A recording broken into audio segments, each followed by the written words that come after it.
उदाहरण के तौर पे अरुणाचल प्रदेश, सिक्किम, आज 17 विमानतल उत्तर पूर्वी राज्यों में आज चल रहे हैं सर।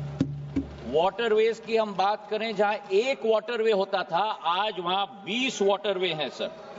और उसी के साथ टेलीकॉम कनेक्टिविटी में भी करीब 4,500 गांव को 4G नेटवर्क के साथ जोड़ा गया है और आने वाले दिनों में 5,500 गांव में 4,500 टावर हम लोग लगाने जा रहे हैं।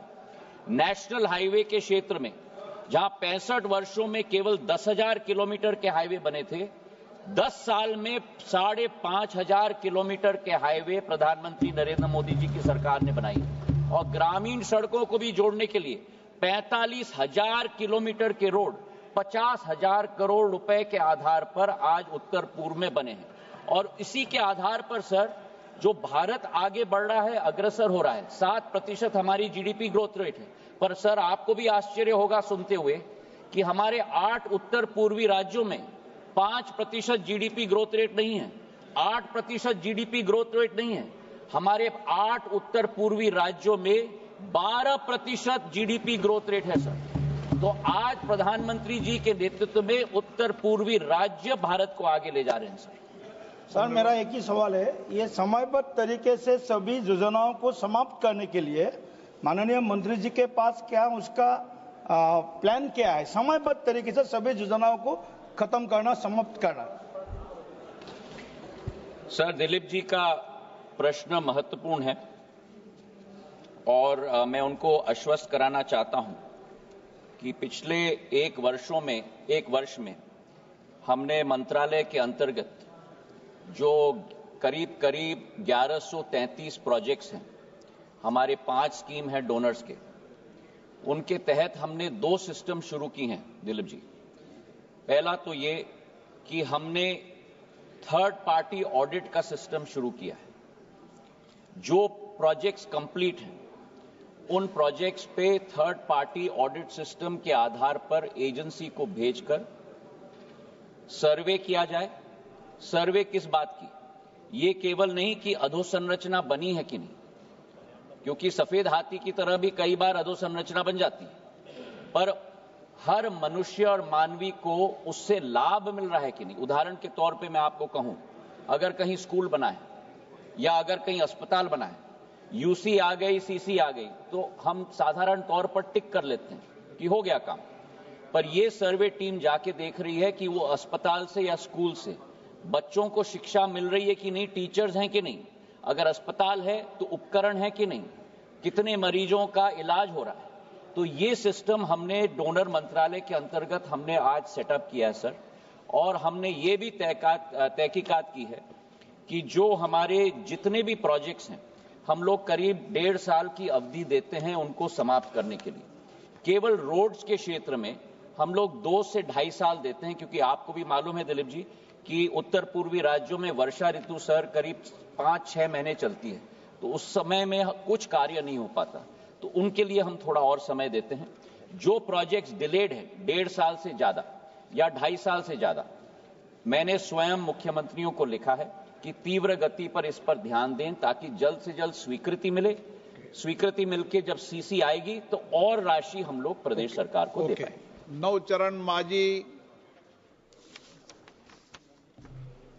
Honorable Speaker, sir, I want to know what are the major achievements in infrastructure in north-eastern India?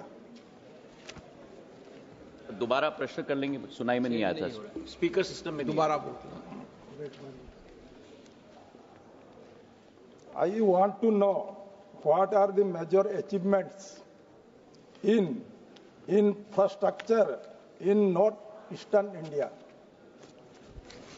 उपलब्धियों के लिए पूछ रहे हैं, कौन सी उपलब्धियां हैं? सर, पिछले वर्षों में 10 वर्षों में जो प्रधानमंत्री जी की नीति रही है, उसके आधार पर अगर हम मुख्य प्रोजेक्ट्स के बारे में हम चर्चा करें, मैंने विस्तृत तरीके से ये माननीय सदस्य उड़ीसा से हैं जी, ये उड़ीसा से हैं जी, पर उनकी रुचि है सर, तो मैं उनको धन्यवाद देना चाहता हूं। रुचि ज्यादा उनकी नहीं, उनकी उड़ीसा में रुचि है।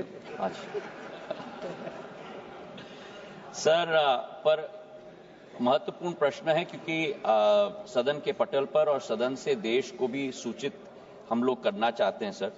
जो अधोसंरचना की बात है उस पर हमने चर्चा भी प्रश्न पर किया था, पर जो मुख्य प्रोजेक्ट्स हैं, जो अधोसंरचना हमने बिछाई है उत्तर पूर्वी राज्यों में प्रधानमंत्री जी के नेतृत्व में, आज उसी के फलस्वरूप सर आप देखिए जो सेमीकंडक्टर की फैब देश में लग रही है, उत्तर पूर्वी राज्य में टाटा की सेमीकंडक्टर फैब 27,000 करोड़ के निवेश के आधार पर असम में लगने जा रही है।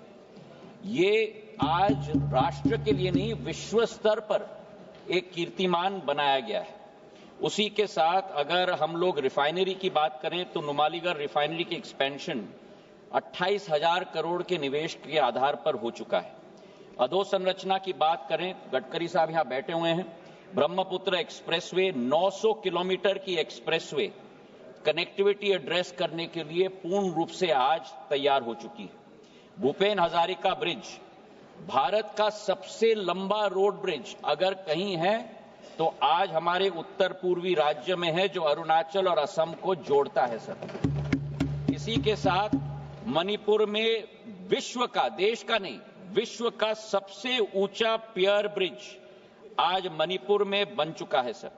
सिक्किम में सेवोक और रैंगपो लाइन, पहला रेल लिंक सर, सिक्किम में पहला रेल लिंक 75 वर्षों में संभव हो पाया है, तो प्रधानमंत्री नरेंद्र मोदी जी के नेतृत्व में संभव हो पाया। पहला वंदे भारत एक्सप्रेस सर आसाम में, आज गुवाहाटी से नई जलपाईगुड़ी तक कनेक्टिविटी हो चुकी है सर। इसी के साथ पावर के क्षेत्र में देखें तो अरुणाचल प्रदेश जहां अधिक क्षमता है, 1 लाख मेगावाट की क्षमता है हाइड्रो पावर में सर, वहां लोअर सुभानशी हाइड्रो प्रोजेक्ट 2000 करोड़ की आज क्रियान्वित है सर। हमारे वाटरवेज की बात करें तो कनेक्टिविटी देखिए सर, एमवी गंगा विलास के आधार पर हमने उत्तर प्रदेश को बोगीबिल के साथ जोड़ा है सर। विश्व का सबसे लॉन्गेस्ट क्रूज आज उत्तर पूर्वी राज्य में है सर। मणिपुर में स्पोर्ट्स यूनिवर्सिटी, पहला देश का स्पोर्ट्स यूनिवर्सिटी अगर कहीं बना है तो उत्तर पूर्वी राज्य में बना है, जो प्रधानमंत्री जी की सोच और विचारधारा है स्पोर्ट्स की तरफ से। आज आर्टिफिशियल इंटेलिजेंस और सूचना प्रौद्योगिकी का युग है सर। देश में सबसे बड़ा नेशनल डेटा सेंटर आज असम में बनने जा रहा है और एशिया का सबसे बड़ा largest rated for hyper scale data centre भी आज असम में बनने जा रहा है। तो हमारा उत्तर पूर्वी राज्य, पहला एम्स गुवाहाटी में बन चुका है। हमारे उत्तर पूर्वी राज्य में विकास और प्रगति प्रधानमंत्री जी के नेतृत्व में सुनिश्चित है और यही रेल का इंजन होगा जो देश के सारे डिब्बों को आगे ले जाएगा। Shri Pradyut Bordoloi, allowing me to ask a supplementary. I'm sure the Honorable Donor Minister would appreciate that development is a holistic concept. And as far as Northeastern region is concerned, there has been great fear and apprehension in the minds of the people of Northeast as of now, because there has been confirmed international media reports that Chinese government are constructing the world's largest hydropower project and the dam just 40 kilometers north of the border of the northeastern state, that is Arunachal Pradesh. If the Chinese build this dam, as per media reports, that if they allow diversion of the water of the Brahmaputra water river system, that will create a lot of problems in the downstream states and the riparian states. My question to Honorable Minister is this. Sir, you are playing the role of catalyst, as you say, for the development of the northeastern states. So, would you please take up the cudgel on behalf of the northeastern people that you take up with the External Affairs Ministry and the Defense Ministry to take up these issues so that we can have a bilateral agreement? Sir, Pradyut ji has raised a very important question. And the fact is that today when we look at the hydropower potential in our country, hydropower can play a huge role in terms of the growth of renewable energy in our country. Of the hydropower potential in our country, the maximum potential does lie in the Northeast. The Northeast today has capability of generating close to 100,000 megawatts of hydropower. And this hydropower can play a huge role in the demand requirement of our country. We today have close to 436 gigs of power, out of which close to about 201 gigs, which is almost 50% of our power generation capacity, comes from renewables, which goes across hydro, solar and wind. Now, in this scheme of things, looking at climate change and global warming, Prime Minister's resolve is to increase the hydropower potential. And for that, this basin, the Brahmaputra Basin, presents a tremendous opportunity. We today have exploited, sir, only in the last 65, 70 years, only about 5,000-6,000 megawatts out of the 100,000 megawatts capacity in this basin. And I would like to assure the member that I will certainly discuss this not only with the EAM, but also with the Power Ministry, because this basin is extremely important for us in terms of being able to generate power, not only for Arunachal Pradesh and the Northeast, not only for India, but it can become a huge resource for us to be able to export power to other countries, which we have already started through our grid network, which allows us, the ISTS network that allows us to export power to our neighbors as well. Shri Biplab Kumar Deb. Speaker महोदय, मैं आपके माध्यम से मंत्री जी को पूछना चाहता हूं, अलग अलग मिनिस्ट्री में जो स्कीम होती है वो राज्य सरकार को दिया जाता है और इसमें जो राशि है, जो अनस्पेंड मनी रहता है, वो वापस फाइनेंस पूल में आ जाता है। इस राशि को नॉर्थ ईस्टर्न स्टेट को ज्यादा से ज्यादा खर्चा किया जाए अलग अलग स्कीम के माध्यम से, ऐसा कोई योजना डोनर मिनिस्ट्री में है तो योजना किस तरीके से इंप्लीमेंट किया जाएगा, मैं ये जानना चाहता हूं। सर, मैं माननीय सदस्य महोदय को विश्वास दिलाना चाहता हूं कि जो 10% GBS है, ग्रॉस बजटरी सपोर्ट 54 मंत्रालयों का, उसमें हम लोग पूरी निगरानी रखते हैं और हमारी कोशिश होती है कि सारे मंत्रालयों के साथ एक कंसर्टेड अप्रोच डेवलपमेंट और विकास के लिए उत्तर पूर्वी राज्यों में किया जाए।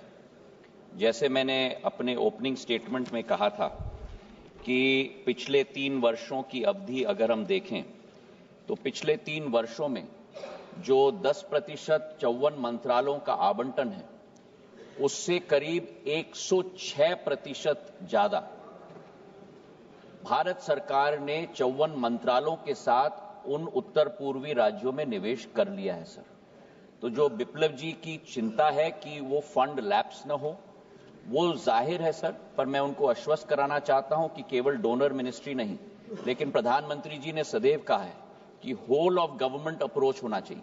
उस होल ऑफ गवर्नमेंट अप्रोच के तहत हमारे 54 मंत्रालय भी पूरी कोशिश कर रहे हैं कि समूची राशि नहीं, लेकिन उससे ज्यादा अतिरिक्त राशि भी उत्तर पूर्वी राज्यों में खर्च की जाए। मैंने उदाहरण दिया था पिछले वर्ष का 91,000 करोड़ रुपए का 54 मंत्रालयों का बजट था। 1,02,374 करोड़ 54 मंत्रालयों ने उत्तर पूर्वी राज्यों में निवेश कर लिया है। तो टारगेट की पूर्ति नहीं, लेकिन टारगेट से भी आगे हम चल रहे हैं। क्वेश्चन नंबर 1 क्वेश्चन में 20 मिनट लग गया है।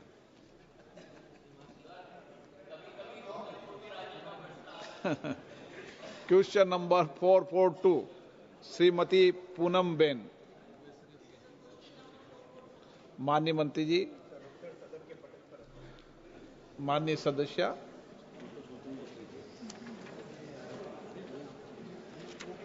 सर, आज हमारे प्रधानमंत्री जी के नेतृत्व में जिस तरह से हमारी भारतीय रेल एक्सपैंड और मॉडर्नाइज कर रही है, उस के हम सभी साक्षी हैं। सभी विभाग में ठोस कदम हमारे इस यातायात के माध्यम को मजबूती से विकसित भारत की परिकल्पना के साथ जोड़ने के लिए और उसे साकार करने के लिए उठाए जा रहे हैं। माननीय मंत्री जी के द्वारा सबसे पहले तो हमारा ये बजट सत्र है, तो मैं उनका आभार भी व्यक्त करूंगी कि मेरे क्षेत्र में बहुत सारे काम, वो डबलिंग हो, इलेक्ट्रिफिकेशन हो, वंदे भारत ट्रेन चलाने की बात हो, ये सारी सुविधाएं मेरे क्षेत्र को मिली है। सर, आज मेरा जो प्रश्न है वो रेलवे सिक्योरिटी और सेफ्टी को लेके है।